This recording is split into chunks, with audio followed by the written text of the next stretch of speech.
protestat organizuara absolutisht të qeta, pa asnjë incident dhe pa asnjë aksident dhe pa asnjë përplasje as me një polic apo xhandar në Serbi.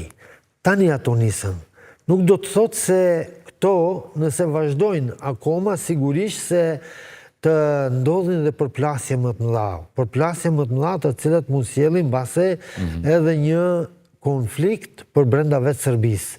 Sepse Serbia ka konsumuar më popujt me cilët ka luftuar. Kroatët, bosnjakët, shqiptarët. Dhe tani nuk ka me këtë luftoj përveç se me vetveten, sepse janë stërngopur dhe kanë bërë mëkate pafund, si në Bosnjë ndaj popullit bosnjak, e mos flasim në Kosovë ndaj shqiptarëve, gjithata të kidnapuar, ka që dhe të deportuar kufomët e tyre në Serbi, në Beograd dhe shumë efekte dhe ngjarje të padëshirueshme dhe të çmendshme për cilat njeriu nuk mund t'i paragjykoj se bën një qenie njerëzore.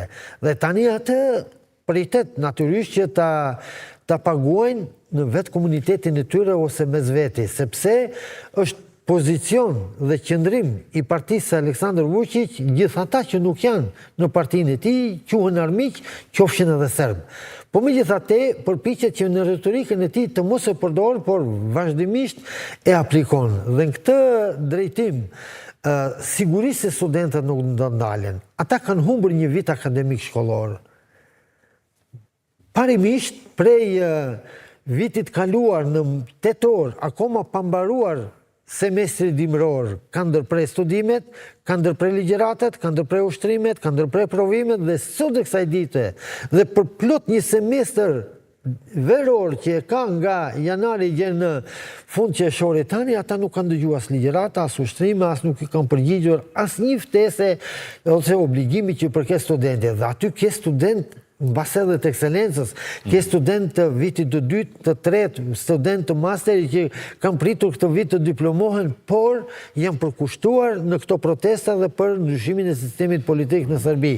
Dhe këtë drejtim të dorëzohen tani kur kanë pësuar, jo numër i vogël i studentëve, një humbje të një viti akademik që nuk është e vogël dhe kjo natyrisht nuk bëhet pa motive dhe kjo nuk bëhet vetëm për pikën e qefit se nuk duam mësojmë. Gjithmonë në grupet e studentëve mund të ketë ata të cilë mësojnë me vonesë dhe fillimisht nuk duken, por ka ata të ekselencës të cilë me kohë kryen dhe mbarojnë provimet në mbarim të secilit semestër dhe nuk presin asnjë ditë tjetër në fatin tjetër. Dhe në këtë drejtim këta janë të vendosur në këtë anë dhe në anën tjetër partia që udhëheq presidenti Vučić gjithashtu i barikaduar dhe këto nuk ka dilema. Po kemi parë dhe kundër protesta, zoti Mustafa.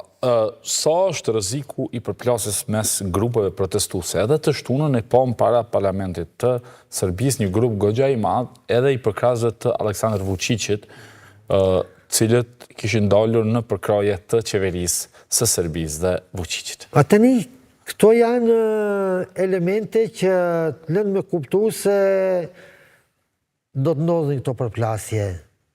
Nëse vazhdohet në këtë mënyrë me kundër reagime dhe kundër protesta dhe ato në të njëjtën kohë në të njëjtin vend, nuk sjellin një gjë tjetër përveç se përplasjeve dhe konfliktit fizik mes protestuesve fillimisht dhe nuk do të thotë se ato nuk mund kalojnë edhe në konflikte mbase edhe me anë konvencionale apo të ngjashme.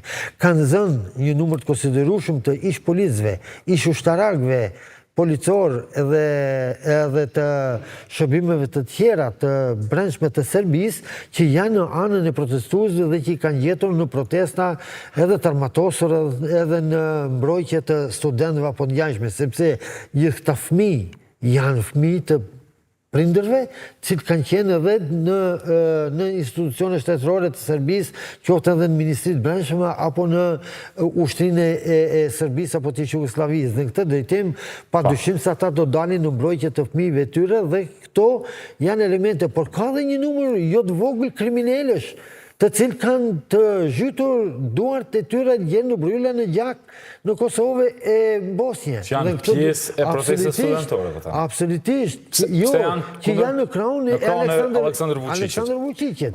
Në këtë drejtim ka dhe Qacilende quajnë një organizim të studentëve cilë si kurse duan me vazhdu studime, duan me vazhdu ligjeratët e ushtrimit dhe ata kanë vendosë para parlamentit të Serbis ato qadrët e tyre ku rrinë, por në të vërtet aty brenda rrinë aktivistët dhe banditët e Aleksandr Vučićit, cilë gjithmonë të gatshëm për me kriju incidente apo të njajshme. Dhe në këtë fush, po që se vazhdohen, dhe sigurisht se do të vazhdohen protestat, mund vinë edhe gjerte ky problem, incident apo një konflikti në përmasa më të mëdha. Duke qenë zoti Mustafa që Vučići ka fituar jo vetëm këto zgjedhjet e fundit që mbajtën 2024 apo jo, nëse nuk gabohem, fitoj bindshëm, pra fitoj më shumë se që kishte menduar, pse ati nuk, në këtë moment, nuk i përshtatet një zgjedhje të jashtëzakonshme? Pse po heziton? A besoni që është nga friga, apo thjesht është edhe konsumimi i pushtetit, është goxha moti në pushtet mbi një dekadë dhe tashmë po ndihet i rrezikuar nga humbja potenciale pushtetit, apo ndoshta edhe vetëm është arrogancë, manifestimi i arrogancës pushtetit ti? E para është se ka një gjendje shpirtërore të tillë. E dyta, frikohet sepse lëvizja studentore nuk është e kotë. Kudo që ndodh në botë, lëvizja studentore kur nuk ka ndalë humbës. Ka shumë qartë.